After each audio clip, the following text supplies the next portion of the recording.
Bom, o item 30 do nosso material didático, agora na página 112, a extensão da liberdade religiosa.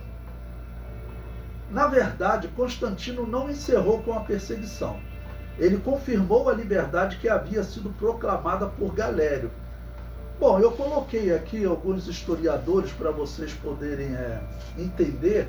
O primeiro é Everett Ferguson, do livro História da Igreja, de Cristo à Reforma. Vocês têm lá na bibliografia, né?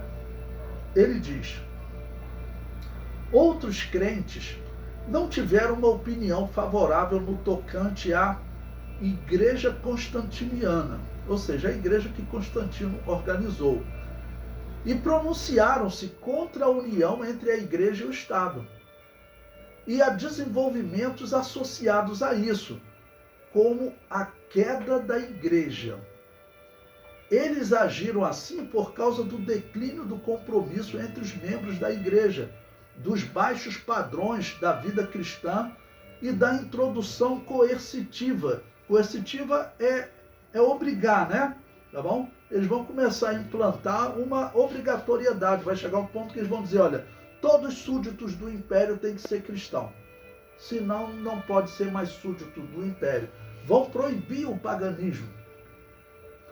Quando acontecer isso, aqueles súditos do império, né, vivendo uma vida toda errada, até praticando ainda paganismo às escondidas, todos eles vão entrar para a igreja, né, com uma vida totalmente errada, sem realmente acreditar no cristianismo. É isso que esse historiador está contando. Tá bom? E essa igreja constantiniana, ela é uma igreja pagã com certeza, irmão. Se você falar que você saiu da igreja católica romana, você está dizendo que saiu de uma igreja pagã. Você está dizendo que a tua mãe é a igreja pagã. E é por isso que ela é chamada de Babilônia Apocalíptica. Tá ok? Bom, peguei um outro livro também, As Catacumbas de Roma, da CPAD, é muito interessante. Ele diz, falando agora sobre o imperador Galério, né? Ainda na página 112. Este imperador, Galério, estava atacado de uma terrível e incurável doença, que nem os médicos nem os ídolos pagãos tinham podido aliviar. Mandando pedir aos cristãos para orarem por ele, proclamou o edito que terminou a perseguição pagã contra o cristianismo no Império Romano, na região que ele governava, né?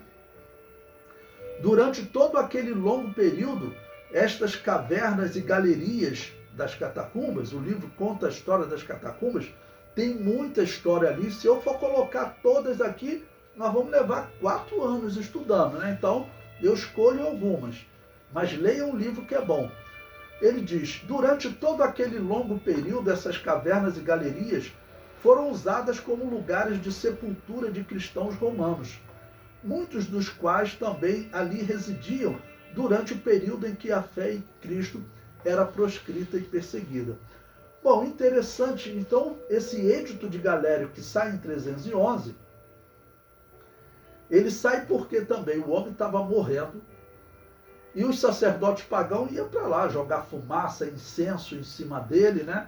Para sacrificar animal, para ver se curava ele, não curava nada.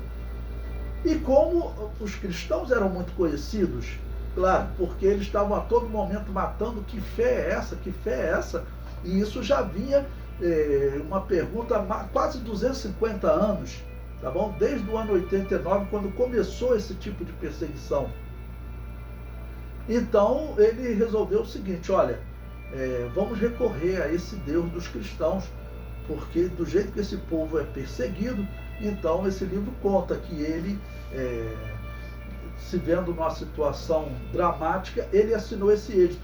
O que aconteceu logo depois? Ele morreu, tá bom? Mas como o edito estava assinado, na região que ele governava, que era a região principalmente da Itália, né, uma região importante do Império, vai terminar a perseguição. O comentário prossegue. Mas à frente veremos que alguns cristãos foram perseguidos por não estarem de acordo com Constantino e com os líderes que ele coloca na sua igreja, ou seja, nessa igreja, né, constantiniana, como foi chamado aí.